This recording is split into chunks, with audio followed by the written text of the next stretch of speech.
សួស្តីបងបាទឥឡូវយើងធ្វើពោះគោដើមចេកបាទយើងដាក់ខ្លាញ់ដាក់ខ្ទឹមបាទយើងដាក់ម្ទេសក្រហមមកកូរឲ្យឈ្ងុយមកពុកម៉ែបងប្អូនបាទកូរឲ្យឈ្ងុយហើយយើងដាក់គ្រឿងមកបាទមើលសាកធ្វើមើលពុកម៉ែបងប្អូនធ្លាប់តែឃើញក្នុង YouTube ក្នុង Facebook បាទឥឡូវសាកធ្វើខ្លួនឯងហូបមកពុកម៉ែបងប្អូនបាទឥឡូវកូរវិតយើងដាក់ខ្ទឹមក្រហមមកបន្ទាប់ពីគ្រឿងយើងឈ្ងុយហើយពុកម៉ែបងប្អូនបាទយើងកូរឲ្យសព្វមកឲ្យរាងឈ្ងុយតិចឥឡូវយើងដាក់កាពិពុកម៉ែបងប្អូនកុំភ្លេចដាក់កាពិដាក់កាពិទៅដើម្បីឲ្យវាយករសជាតិកាន់តែឈ្ងុយកាន់តែឆ្ងាញ់ពុកម៉ែបងប្អូនបាទឥឡូវនេះវារាងគោកខ្ញុំធ្វើការដាក់ខ្ទិះដើមពុកម៉ែបងប្អូនកុំឲ្យវាគោកពេកណាបាទយើងកូរចុះកូរឡើងទៀតមកឲ្យវាគ្រឿងនឹងសព្វជាមួយនឹងម្ទេសក្រហមអីកាពិអីដាក់មិញឲ្យវាឈ្ងុយពុកម៉ែបងប្អូនបាទយើងកូរឲ្យសព្វគ្រប់ហើយ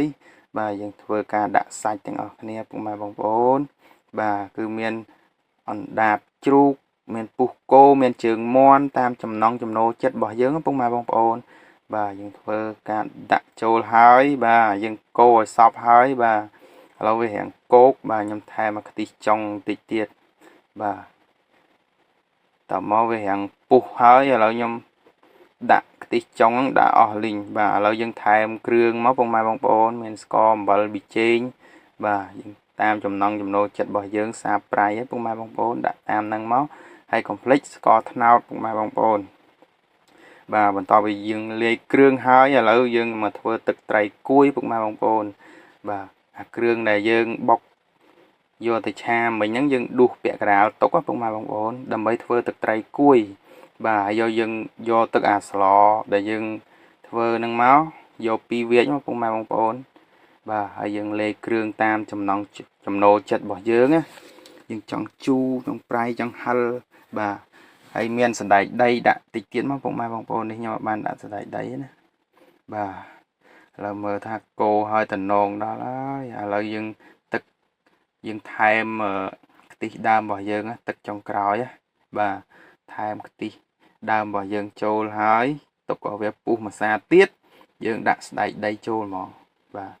ដាក់ស្ដែកដីចូលហើយគឺថាធ្វើការដួសដាក់ចានហើយបាទហើយមើលតំណងអត់ពុកម៉ែបងប្អូនបាទខ្ញុំទៅរៀនធ្វើលើកទី1ពុកម៉ែបងប្អូន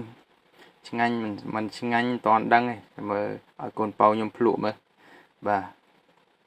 ចាំមើលបើថាលើកមេដៃអីគឺថាទទួលបានហ្នឹងឆ្ងាញ់ហើយបាទចាំតាមដានទាំងអស់គ្នាពុកម៉ែបងប្អូន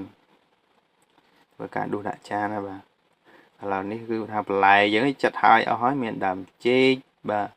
មានជីអីអញ្ចឹងទៅបាទឲ្យគាត់សាកមើលតាឆ្ងាញ់គាត់ថាឆ្ងាញ់សម្ដីក្មេងពិតពុកម៉ែបងប្អូនអត់មានកុហកពុតភ័រណាបាទមើលតែមាត់ដឹងហើយមិនដែរកូនអូគេលើកមេដៃឆ្ងាញ់បាទឆ្ងាញ់